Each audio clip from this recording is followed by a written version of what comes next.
Right, a very warm welcome, everyone. Thank you so much for joining us this morning. My name is Michelle de Klerk, and I'm the founder of the Women's Chapter, and I'm very honored and excited to have James Oakley here with us today. For those of you that don't know, we've actually formed a partnership with James Oakley and his company, James Oakley Media, to provide digital support and insights and expertise to our community, which is very, very exciting, especially in that over the last 18 months, the digital landscape has become more important than ever for the success of our businesses, the businesses either that we own or that we drive on behalf of others. So today we decided to start off this digital masterclass and mastermind series with talking about ways that you can really move the needle on your conversions and sales so that you can finish this year strong. It doesn't have to be a write-off year. James has got some great strategies and tips and things that he's going to be teaching you today that you can implement now to make a massive difference. So James, it's such an honor to be working with you and to be collaborating with you on this series that we're going to be running every month. And guys. Before we kick off, I would love to give you an opportunity just to tell us a little bit about your background, how you came to be doing what you're doing, and also the... And you give us so many images per month. But then I don't like to actually just say so many. Sorry, can I ask you to put your microphone on mute? Hold on. Are you there? I'm here. Okay, great. I've lost my train of thought. To hand over to you to tell us about your background, how you got to be doing what you're doing, and then we can kick off with the presentation and the mastermind today. Yeah, no problem at all. So thank you, Michelle. And yes, really great to be working with all of you guys. So thank you for that opportunity, and thank you for turning up today, even though there should be a good benefit for you. So I think well advised to do so also, and we should be able to give you some really solid, immediately actionable points for your company or the company that you're helping to drive. So a little bit about us. So James Oakley Media obviously doesn't necessarily fit in immediately with the women's chapter, looking at me, but as you might know from Michelle's emails and obviously the on the website, I actually have a partnership with Lara Morgan, who some of you may know as being one of the most, let's say, feisty, maybe formidable women business owners that I know of for sure, and I'm sure Michelle would agree. So. Yeah.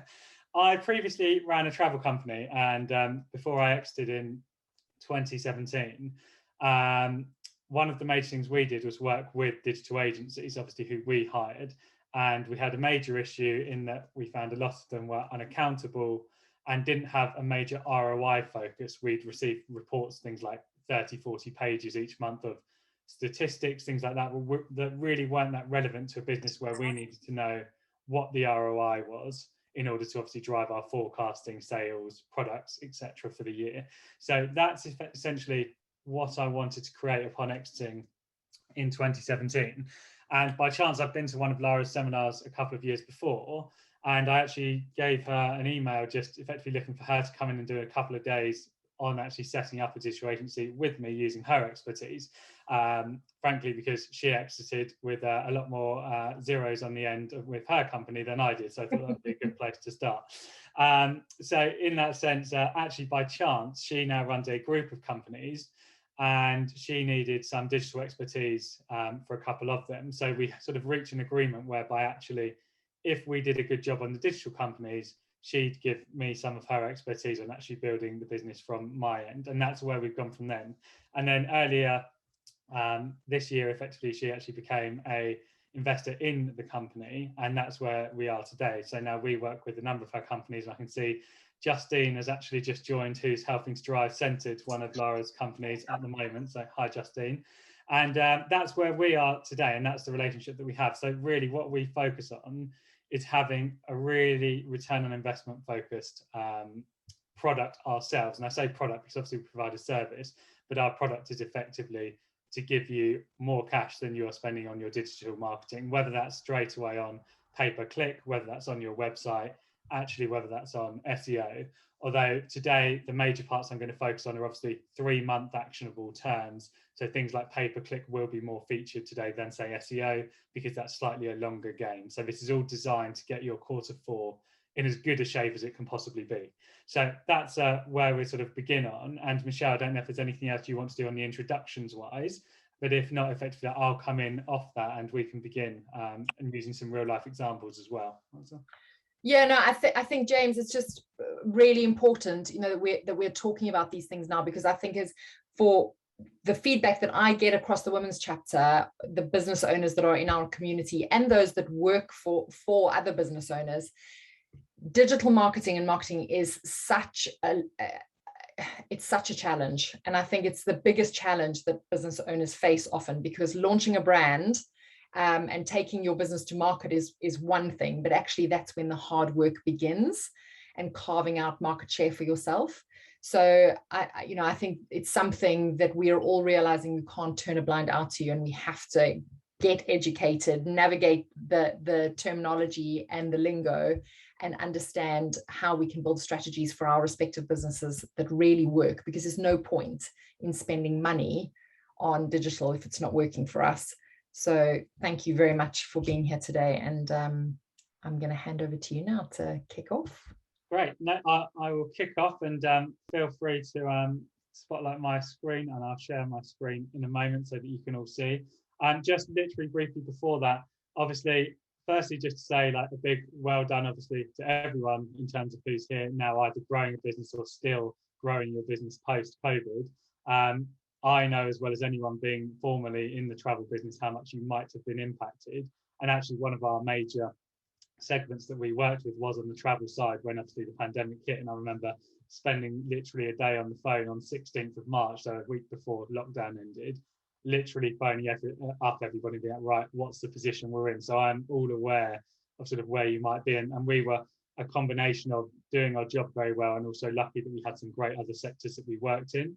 For example, like the active industry, which obviously went ballistic at the same time as travel dropped. But effectively, just to say, like, obviously, what I want to do today is really give you that get up and go to push on the next 3 months, make these the best of the last 2 years. And hopefully we'll all go into 2022 with no more curtailment on what we can sell, options, lockdowns, things like that. And this, again, if you do this work now, not only will we obviously benefit in the next 3 months, but actually next year we should have a really good solid year. So with that in mind, I'm going to present my screen. Michelle, if you see any problems with presenting or if you can't see it, just let me know. So I will do. Great, thank you. So I always start on this slide. It's not. Okay, we can't see your screen yet. I don't think I can't see it. There won't be a moment. Okay. Just going to share this here. Do you see my screen now? Yes, I do. Great. So yeah, I always start on this slide just because, again, everything we do is return on investment focused. So in that sense, you might have some agencies and they're perfect and they're fantastic at it, who focus purely on branding, things like that. What we do and what we effectively have as our USP is we are ROI focused. That's sort of all we focus on. And obviously everything that comes with that is things like great branding, actually great looks and conversion focused copy on your website. But this is the core of everything that we want to do. And that naturally obviously leads in fact, to effectively a second slide, which is just here, which is obviously what we're actually talking about today. And this is where it's 7 steps that you can actually take actively now, most of the time, regardless of the size of your company, effectively to make sure that revenue in Q4, which I know is massively important, especially if you're an e-commerce brand, is effectively as high as it can be. And obviously profitability as well. So that comes in too. So without further ado, I'll actually get into the meat of it. And the first thing, again, and I've said this for literally years, and in that effect, because my previous company was in travel, we've been doing mobile first for about 10, 11 years now. And it still brings the case of we have to be mobile first in everything that we do.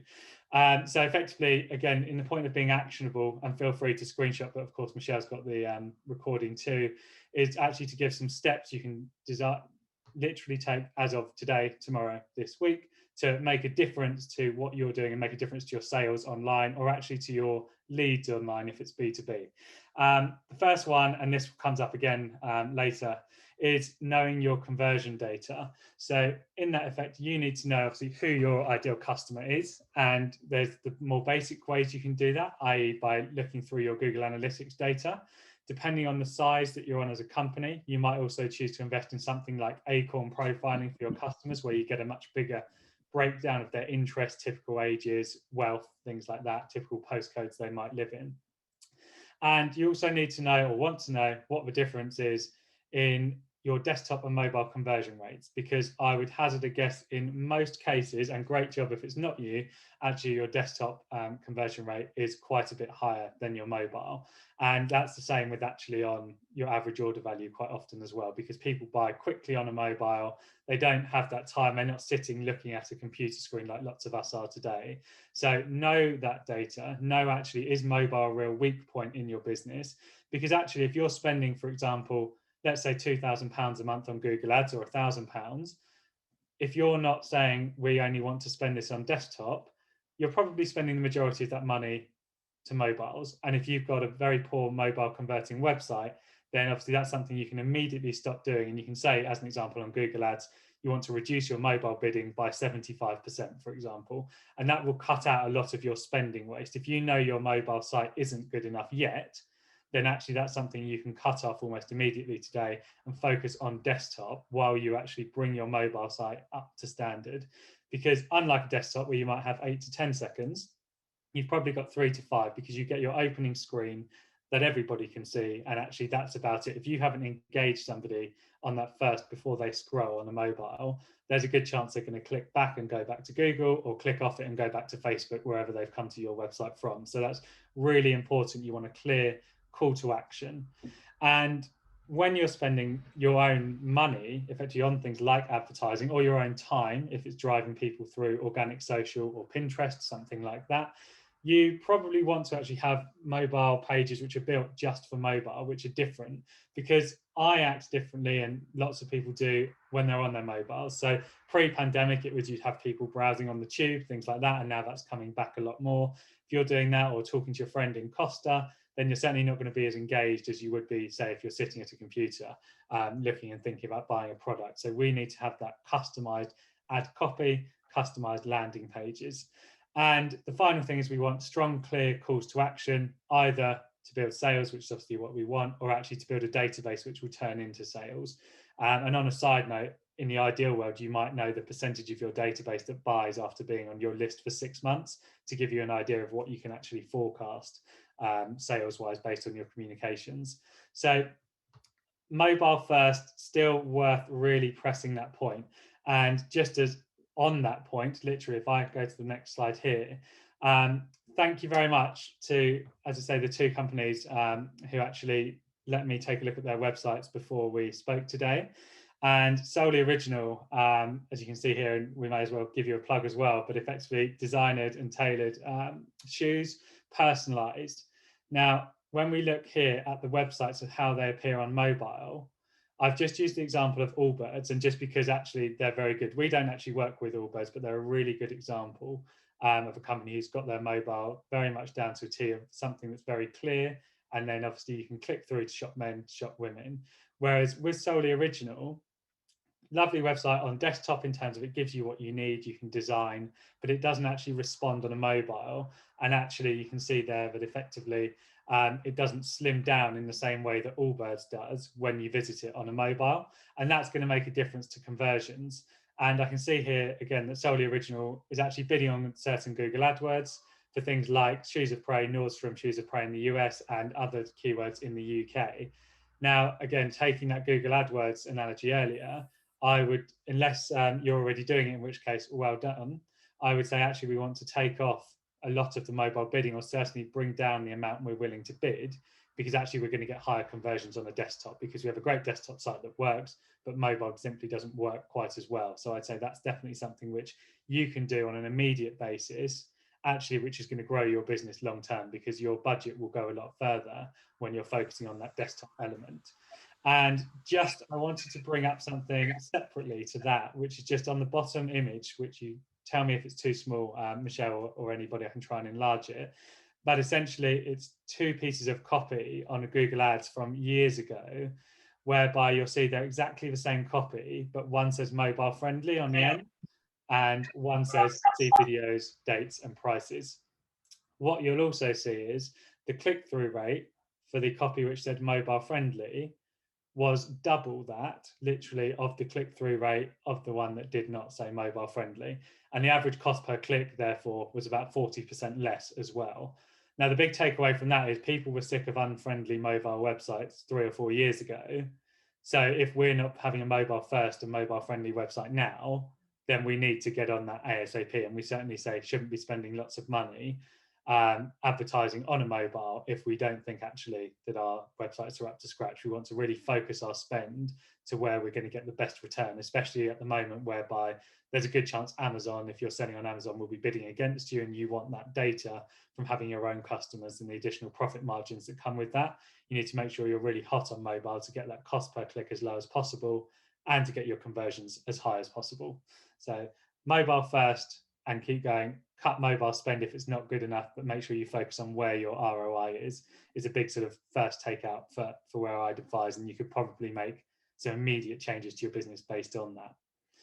James, just a quick question from me as well. I mean, I think one of the takeaways from what you've just been talking about now is really also being absolutely clear on where you sit in the market, what your position is, who your competitors are, but also really understanding your audience, you know, and knowing who are my clients, because as you quite rightly said, depending on the price point of your product or service, that could largely determine how people are shopping, and how they procure what you're selling, but also knowing what the habits of that client avatar are, and understanding, are they more likely to buy my product or service on mobile, or are they more likely to be using a desktop based on how they live and move throughout the day? No, you're completely right. And obviously, the more you know about your client or your customer, simply the better. And you can obviously tailor everything you do around that. And actually, for example, on the slide I've got up at the moment, know your conversion data. What's your rebuy by customer month, your rebuy rate, depending on how long they've been a customer, things like that. And their interests absolutely forms everything that you should be doing from a marketing perspective. So as an example, you might know that your best customers on average rebuy every 3 months, whereas a typical good customer would rebuy every 12 months. And actually, if you can look at the demographics of what makes your high value or your best customers, so for example, if they're active people who are female aged 40 to 55, actually, if you know that data, then you can personalize everything that you do. And it actually just literally comes onto this slide. So I'll run through this in more detail actually now, Michelle, if that's okay. But basically with this, everything you do should be personalized in the ideal world now. Now, depending on your website platform, your team size, things like that, that might be very easy to do. It might be more difficult, but there's a number of easy things and actually a few tips on this particular slide, which I've just put, which should help you immediately personalize what you're doing. But as Michelle mentioned, depending on the type of your customer, actually you want to be being personalized to them based on that. So for example, if they are all active, your Google ads or your Facebook ads might have certain copy or have certain images that reflect that, the same as your personalized landing pages, which actually come on. So in effect, personalized automations, which is point 2 just on this slide, to maximize your revenue. So you might have different email scenarios depending on what somebody is doing in your business. So I might have an email which goes out differently to somebody who's purchased from me 3 or more times, because they're my almost hero customer who is going to be a brand advocate for me and actually should be treated differently perhaps to somebody who we want to get to buy from us for the first time. Because for that person who might want to buy from us for the first time, the difference might be a 10% offer on their first purchase, whereas for a hero customer, actually it might be something of added value, where if they spend over £100 with you, or depending on what your product service is, it could be £500, they get something in return as a loyalty and a thank you from us. So that's something which you should be thinking about, and obviously you can capitalize on that by serving the appropriate offers to the certain customer types that you have. And going off that, personalized product and service recommendations based on how they've interacted with your business, or actually for new customers, how they interact with your website when they visit you for the first time. So quiz-based shopping, solution-based shopping from an e-commerce perspective, it was getting big a few years ago. It's getting really big now, and you should again really try to incorporate this into what you're doing. And that's effectively whereby somebody, for example, might fill out 4 questions on your website, and you actually recommend the product or service which they need. And effectively that way you can offer them a tailored solution, which is almost like you've had a conversation over the phone and therefore you've recommended it. And that is the equivalent online of having that conversation over the phone, because you learn about them and actually offer them something which makes sense.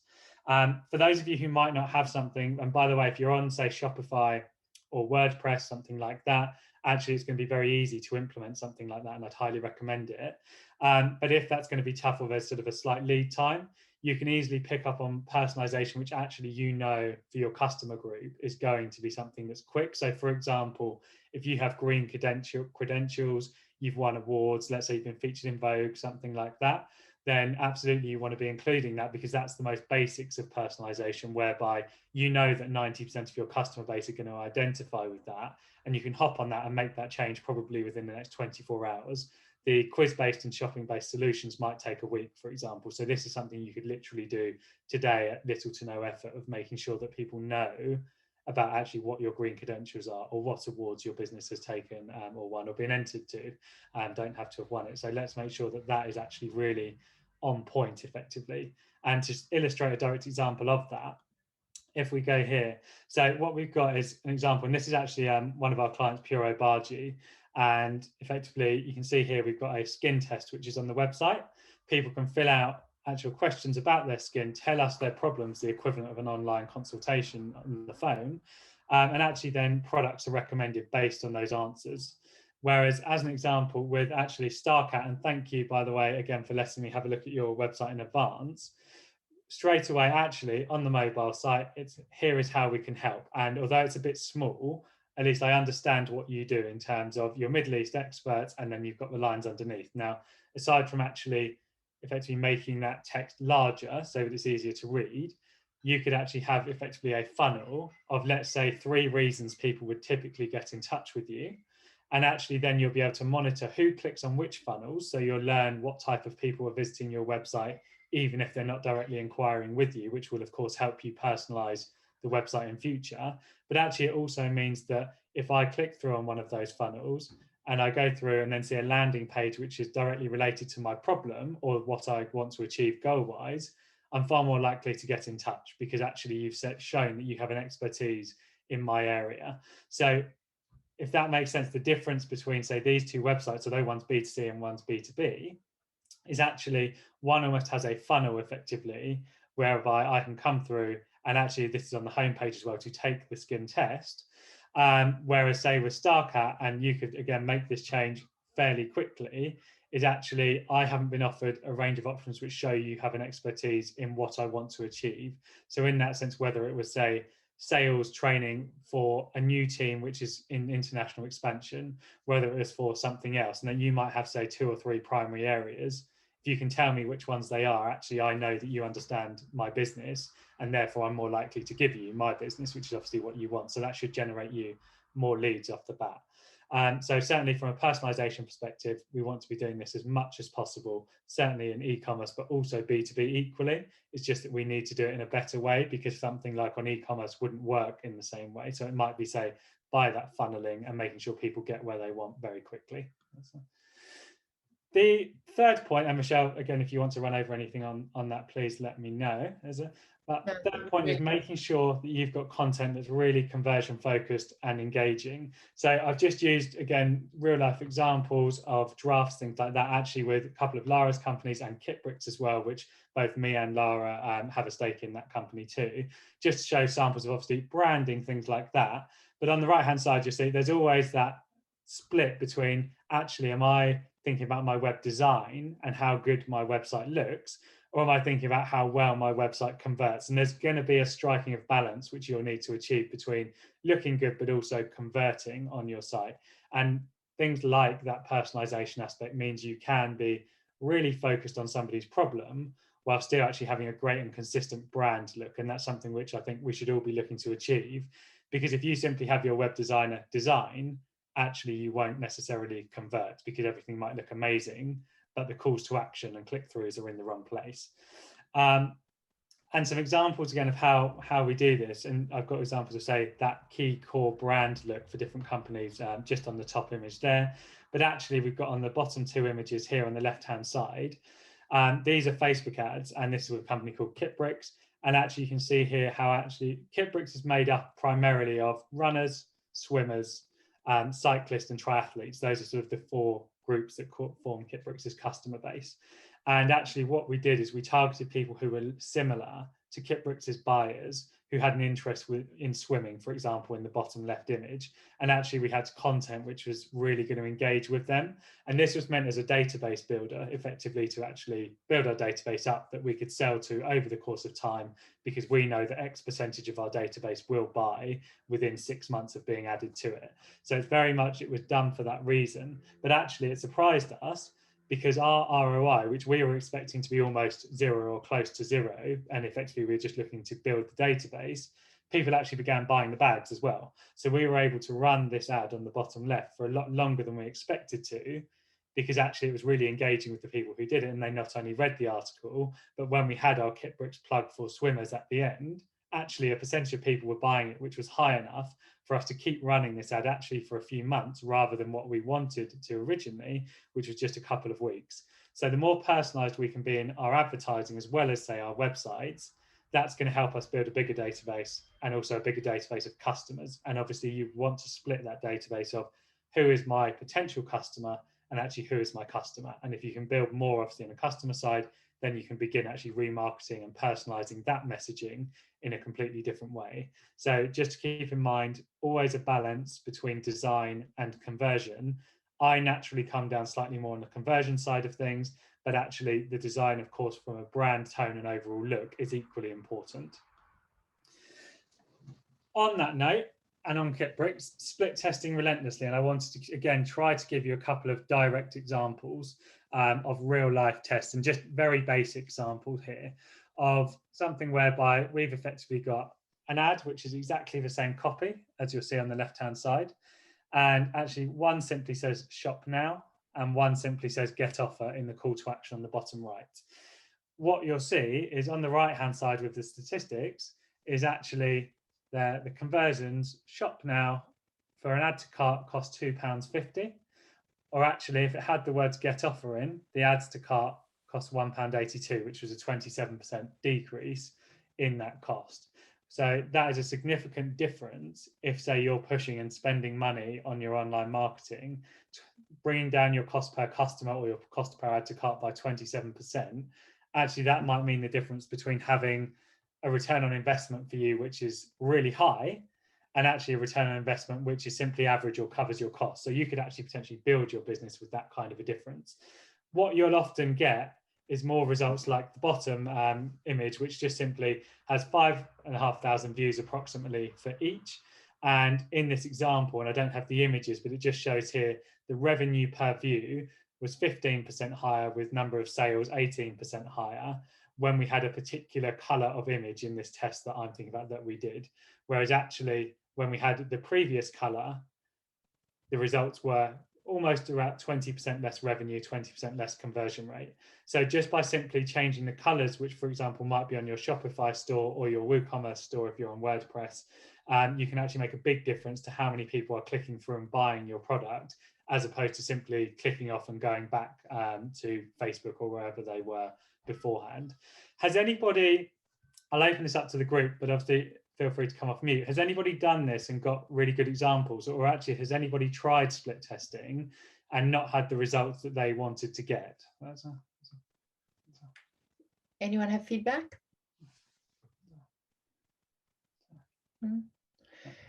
James, I have a question about this. You mentioned the color. Yeah. Is that of the actual, when you say different colors, what are you referring to specifically? Yeah. So from an A/B testing point of view, actually you can test almost anything, but what I was referring to in this example is the color as an example of the bag in this example. Okay. So for example, blue versus black, yellow versus black. But you can actually test different colors. For example, we've done some quite heavy testing on having a Facebook blue color landing page, which people land on after clicking to Facebook. And actually there's like some early results that that's working quite well. Too early to say for me to give the data on here, but I think if we did this in a month's time, I would be able to say it's quite likely that actually if you have a colour which mimics, say, Facebook, where they come from, people might feel a bit more comfortable to actually buy. So that's just worth thinking about too. But certainly split testing anything and everything, for example, from the mobile friendly to not having mobile friendly to actually your different colours, you should be doing that on a consistent basis. And actually, we really want to be doing it now, because if we do that in September and say the start of October, that sets us up for the end of October and November, where we've got Christmas gifting and Black Friday, to know already what's working well for us, so we can spend a lot more money. We have almost purchasing power, because we know what's going to work for us. And if we can increase our conversions by 20% between now and November, that might be the difference between you spending £1,000 over the Christmas gifting to £10,000 based on margins. So actually, that's really what we want to achieve. And you know, a couple of companies we're working with, compared to 2 years ago, we're spending sort of in the region of around £30,000 in the month of November, whereas previously we might have spent £3,000. So it can be that stark if we get the results right. So I think split testing now is going to be really important. And I don't know if it was just because say they haven't worked particularly well, but if the response from this room is say there's not a lot of us who have tried split testing, then like it's not good in that we haven't been optimizing our websites for the last 6 months or a year, but it's great because actually we can be really excited that we can do something immediately which is going to make a big difference. Because if we're sort of doing okay now or even quite well, at least if I was coming into the business, I'd be really excited, because I'd be like, well, actually, if we're already doing this, we can add on 20% to the conversion rate once we've split tested. Think of what we're going to be able to do in the next 2 or 3 months. So actually, I think you should feel really excited, not disappointed if say like, oh, I haven't been split testing for the last 3 or 6 or 12 months, or I know I don't split test as much as I should. Because if you make that change today, then you can come out and actually in 3 weeks' time, your conversion rate might be 2% instead of 1.5. So actually, I think of all the things, this is something which you can be really excited about to go and do and test. And worst comes to the worst, it's okay. You can simply go back to what you had before. Best case scenario, actually, you increase your sales online by 20%, and that might make tens of thousands of pounds worth of difference to your business at the end of the year. James, a question on the control versus the test. So in this case, yes. The test was get offer. Yes. No, sorry, this was a different test with Kitbricks on colours. So sorry. Oh, okay. So because I was just interested here to see where it says get offer. Was that because the customer expected they were going to get a discount or some sort of value add? I mean, does that drive more click-throughs than just shop now? So in every test that we've done, it absolutely does. And what you'll see in those examples is actually the copy is exactly the same. And Kitbricks is normally £64 a bag. So people would be saving about £25, £28 with this offer. And actually, it's the fact that it says get offer, which on the data on the right-hand side, you can see actually decrease the cost per add to cart by 27%. So in fact, having those words get offer made a significant difference, even though it was actually, they were both offers. It was just the mindset that it put the buyers in, who were obviously scrolling through their feeds. It increased the click-through rate because, again, get offer attracts attention more than simply shop now. And we actually had a good offer. And actually on the website, people were in mind to an offer expires. So naturally people wanted to buy before this 3-day offer expired. And again, you can see that difference.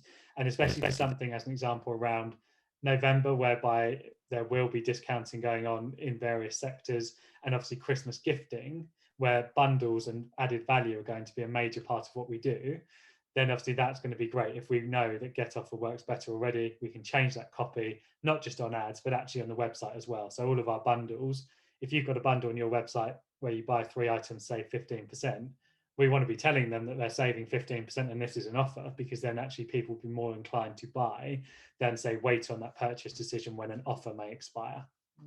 James, can I ask a question? Certainly. Just based on what you said there, so they're obviously both exactly the same. They're both exactly the same offer, and obviously shop now, and we're talking about get offer. Yeah. That's not sort of tricking the consumer in theory, because it's exactly the same. They're not actually getting an additional offer. Yeah. It is an offer itself. So as in that effect, we weren't tricking the consumer, because it's it was an offer. So you cannot normally buy two kit bricks, sorry, for £99. It would cost you £120. Right. So in that effect, it was a 3-day offer. But the fact that we told people it was an offer actually made a difference, as in, if that makes sense. So the fact that people knew it was put them in a more buyer's mindset. Yeah. Can I also ask, do you also have to sort of abide by the and I don't know the rules and regulations of Facebook. I'm here learning, if you like. Yeah. But from somebody that was in retail, you know, there were so many rules and regulations in terms of what you can't say, can't do, how you promote your prices, you know, and whether it was reduced prior to the offer or not. Does that obviously still apply? So depending on the product, you will need to be potentially careful of what you're doing. So for example, if it's a supplement, something like that, or if you're claiming a direct benefit, for example, will help you reduce anxiety, as opposed to can help you reduce anxiety, you know, that might make a difference. Facebook will pull you up on it quite quickly, the same as Google will, if there is an issue. And depending on your product type, for example, if it was alcohol, or actually, ironically, if it's alcohol free, you'll often get pulled up on an alcohol based rejection, and it's a case of simply appealing it. So you do have to abide, and you do obviously have to be effectively mindful of, firstly, what you're saying is correct, if nothing else, because actually if people get on your website and it's wrong, or actually people buy your product and it's not true, they're going to probably give you a bad review. But from Facebook's perspective, like, you want to stay on the good side because you want to be able to keep running your ads. And if, say, for example, you kept promoting effectively, let's say, supplements, and you weren't allowed, Facebook would eventually ban you. So you will have to be careful, but there's certainly ways you can get around it, and actually ways that you should be able to get around it as well. So for example, with, say, alcohol free, it's a case of actually you're promoting almost like a different product, and it's much more wellness focused than alcohol. Facebook has a much wider remit for what you can say in those products, but you have to almost request an exception to the rule, because Facebook thinks it's an alcohol based product, because you might use, say, alcohol free in your ad copy or something like that. So it's just a case of playing Facebook at its own game in that sense, but making sure you stay on the right side of things. Sorry, I was sort of probably getting more at the legal side of, not to do with, I suppose I'm talking about Department of Trading, that type of thing. You know, I know that if you're reducing product, certainly within a store environment, you have to have it on sale for 28 days prior to that, and before you can start showing reductions and stuff like. I presume that applies exactly the same as an online site. So without being a legal expert, and I'm not, but in that sense of, firstly, as in that aspect, it's highly unlikely you would get pulled up on it, as in just simply because Facebook is actually receiving millions of ads per day almost in that sense. But from an aspect of like the direct, is it legal or not, my guess is the same restrictions would apply.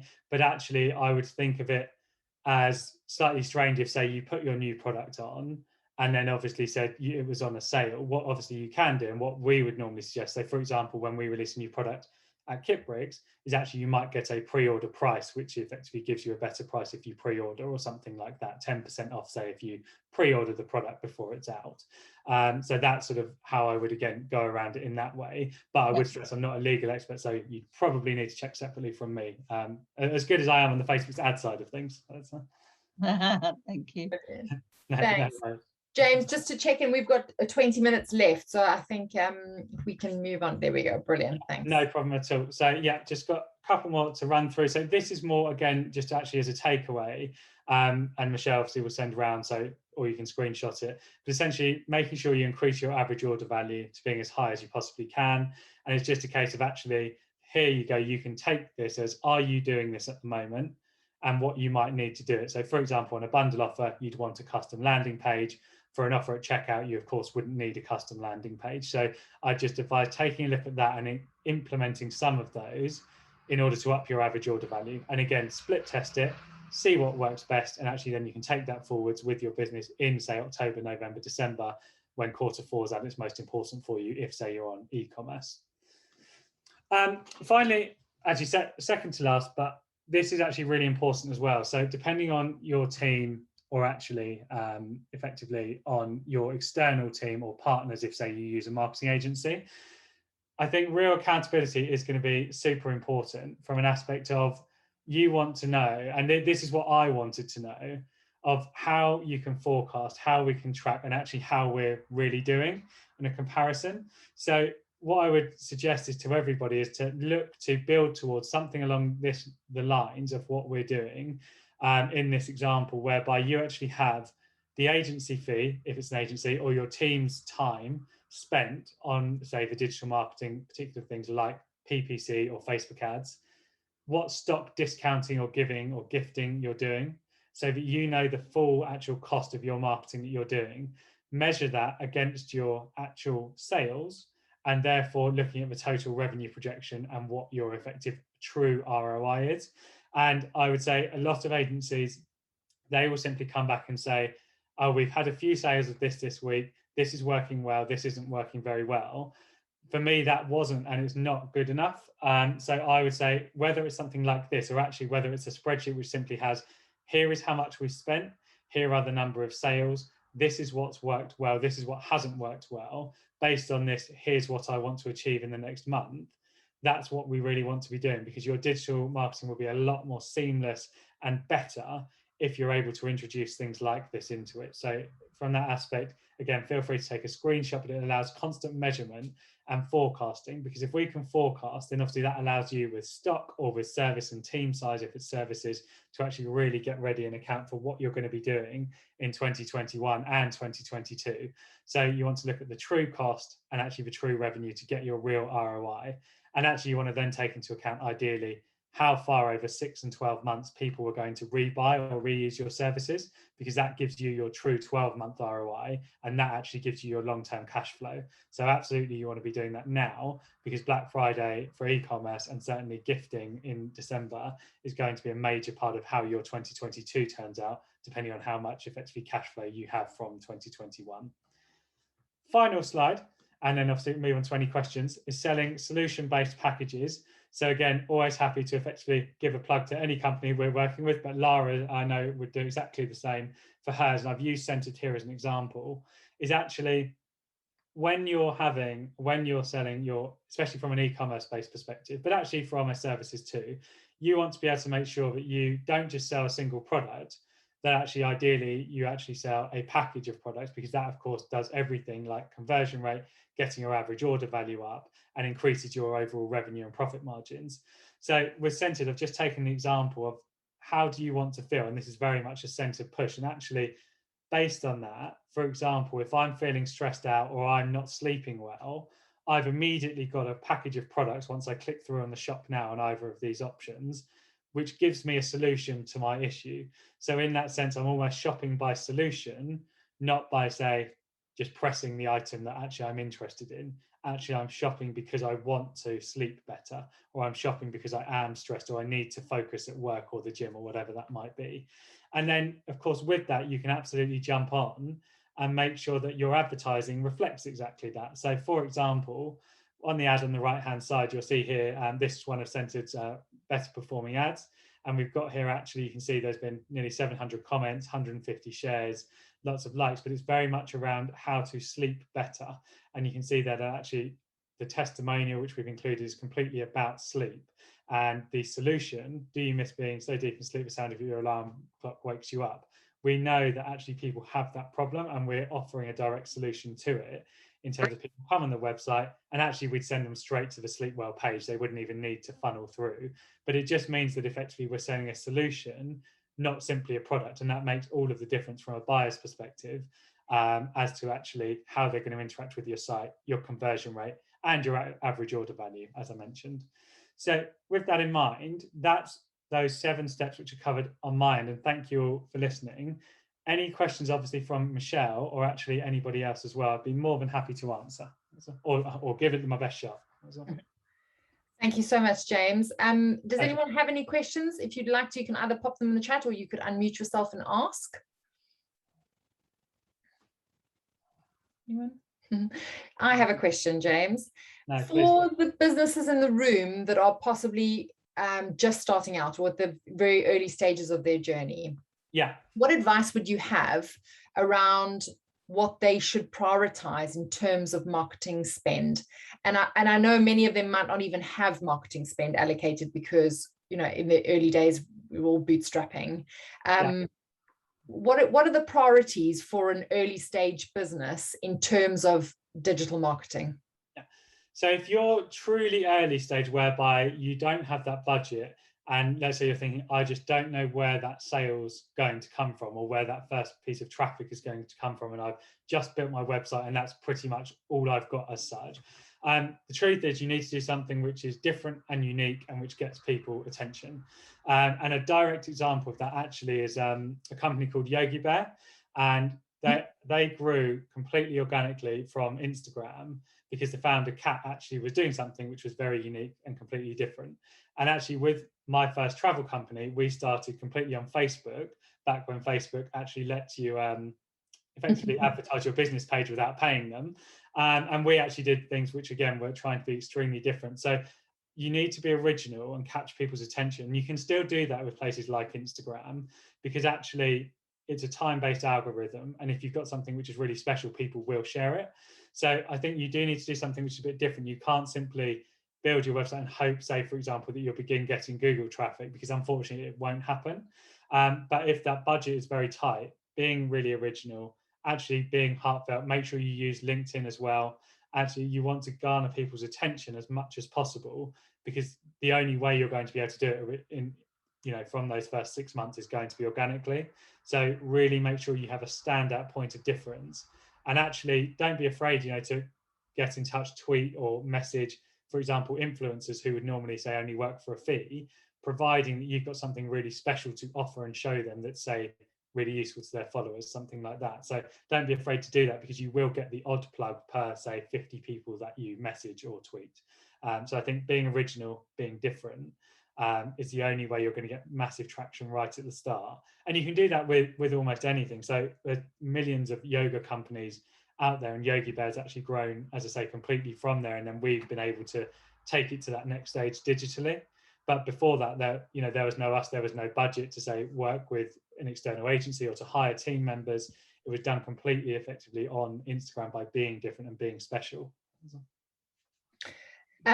Thank you, James. And Yogi Bear is a women's chapter member as well, and as is Lara. And you were talking about several of her businesses, so Centered and all of those. It's really interesting for me as well to have that kind of background in terms of how they've been able to get traction, because I know the Kat from Yogi Bear in the early days was doing all the picking and packing herself in, you know, freezing cold warehouses in Wales, and it was very much on the back of demand from her audience and how her messaging really resonated with them. And I think we often underestimate that. There's a lot of talk about, you know, purpose and aligning with your purpose, but, you know, we can't underestimate the power of our communities.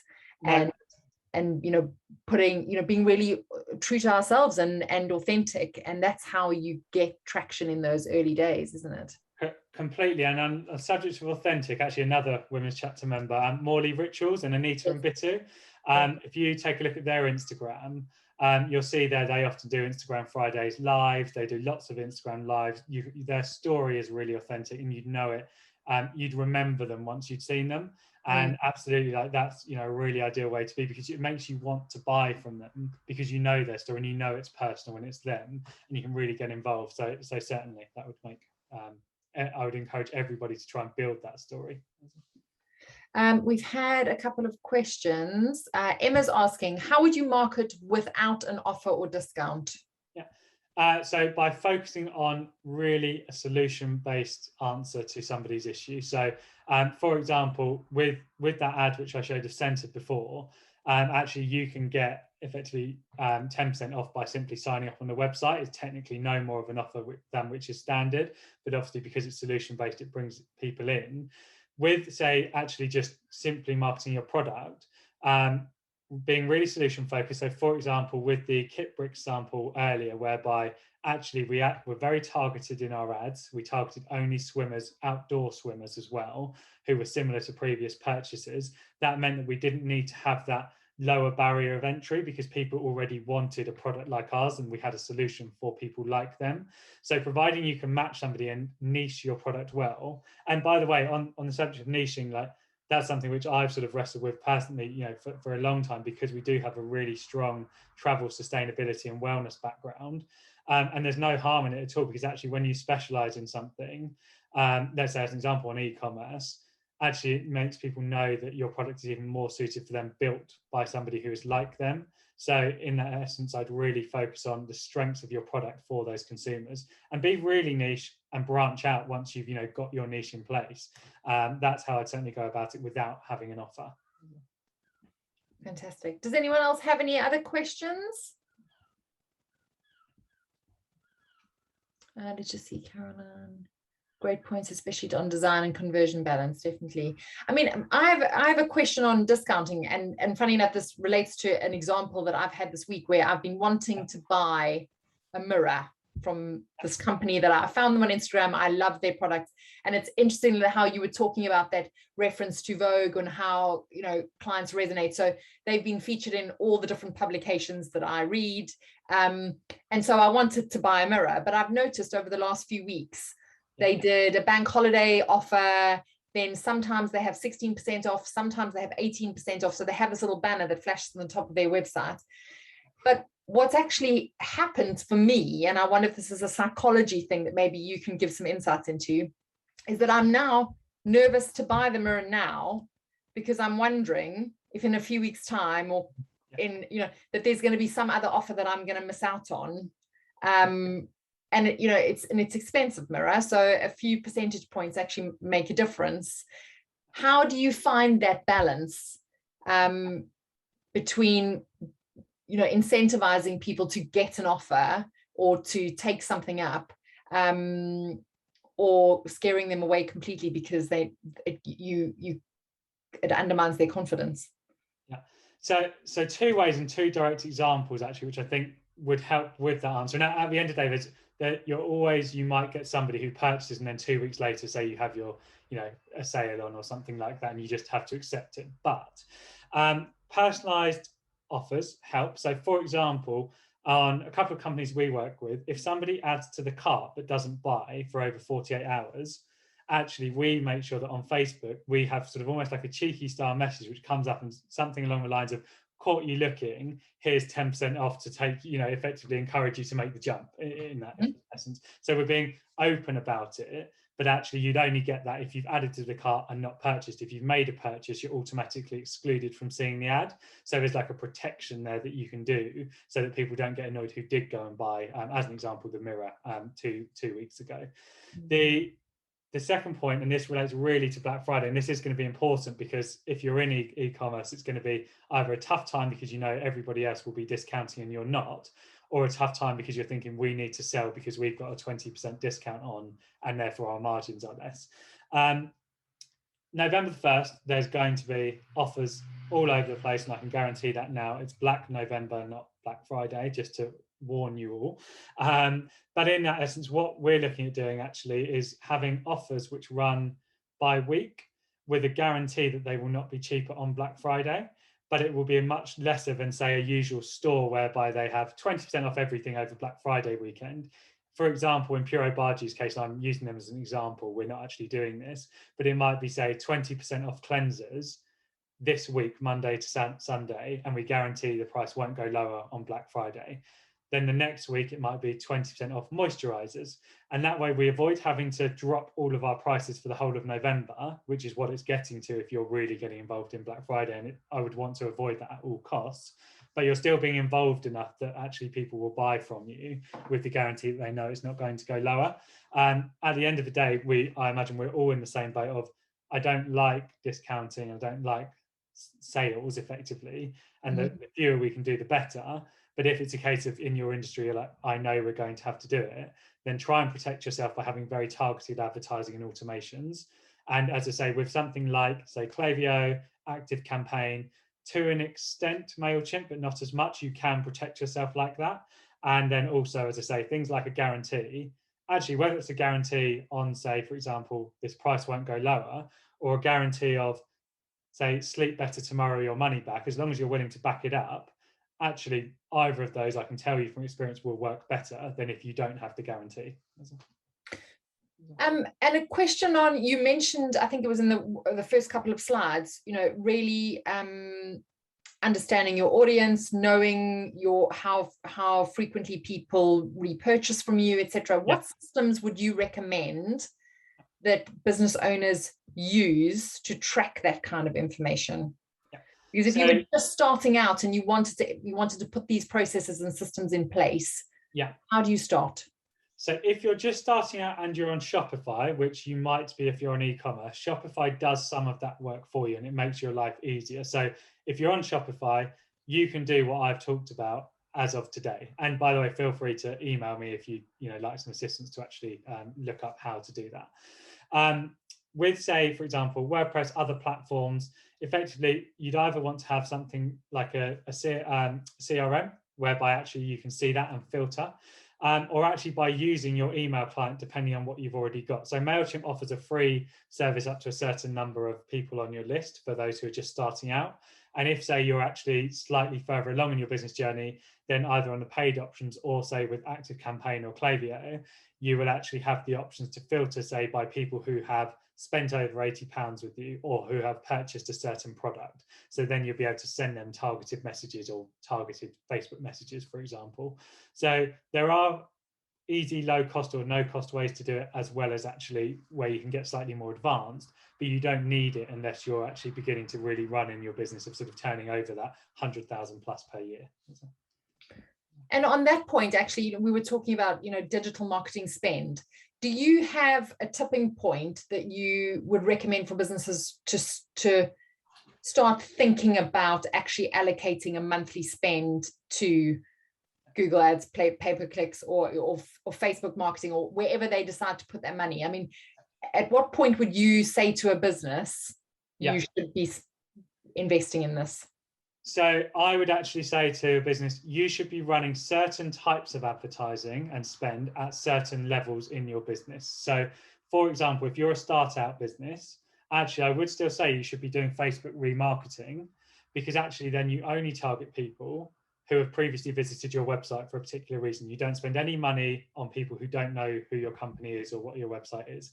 So if you're very small, start where the quick wins are and low-hanging fruit. Make sure you retarget people who have been on your website. Definitely make sure you retarget people who have been on your website and added to the cart but not purchased if you're e-commerce, or people who have submitted a contact form if you're B2B, because those people, if you're not getting an ROI that's positive from those people, either there's a real issue with your product, or actually, and this is perfectly fine to be the case, you might simply not have enough experience using, say, Google Ads, Facebook ads to actually get the most out of that, in which case, actually, if you're really at the startup, enlist the help of a friend or somebody who does, or if you're a bit further along in your journey, actually have a partner who can come in and help you, even if it's on a temporary basis and not, say, every month. So you'd start there early, get the low-hanging fruit, use your testing on them, learn what works. Once you've done that, actually then you can use the testing to actually target people now who are new to your business, and that's how you can begin to grow. But you wouldn't be doing that right at the start when you're effectively, let's say if you were relatively cash strapped. And I think to that point, actually, one of the things that we do in the women's chapter for our scale up business members is we really encourage through our masterminds to ask one another for help and say, in terms of mobile optimization and making sure and checking what your customer experience is on the website, to actually ask people for their feedback and their advice. Get a group of friends to go on and have a look at and feedback honestly around the customer experience, how easy it was, or if you're testing new personalization techniques, that they can feed back to you on that, because it's free and it's really invaluable to help you understand what you can do better. No, completely. Use all of your friends, use all of your family, use your business contacts, use them all, get as much as you can. And also do it with a couple of particular goals in mind. So if, say, you've made changes today as a result of this conversation, you think, are my calls to action more focused? Actually make those changes. As I grab somebody and be like, is this easier than when you last looked at my website, if they previously looked, to actually find X item or whatever it is you're doing, and actually ask the question of what you've done it to achieve, because they might think, oh, it doesn't look as lovely as it did, but actually, yeah, I know right where to go straight away. And that's actually going to be much more valuable to you than somebody thinking you have a nice looking website, but actually they don't know where to go once they're actually on it. Mm. And James, my last question, because I know we're at time now.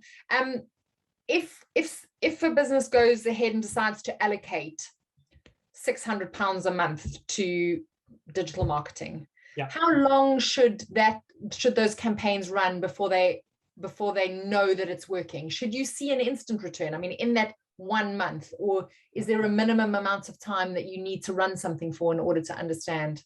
So if it's early on and you're doing just retargeting ads, you will know within a month if it's working or not, or if you are able to make it work. And I mean that in the nicest way. So for example, you might go and spend £1,000 a month on your Google ads, but if you don't know actually what you're planning to get out of it, how to get your quality score as high as possible and your cost low, you might be fooled into thinking, actually, this doesn't work for me, when really, actually, it might. You just need to make those changes.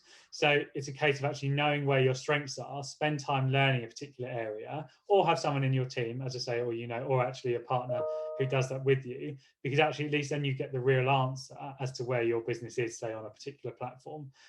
Worst thing you can do is say, oh, that doesn't work for me. But actually it's a case of like, it's simply the way you were doing it was wrong, or something like that, or actually you targeted really widely, and if we target only cyclists in your next ad, actually your bikes are going to sell to 1 in 100 people as opposed to 1 in 1,000, because you've targeted anybody.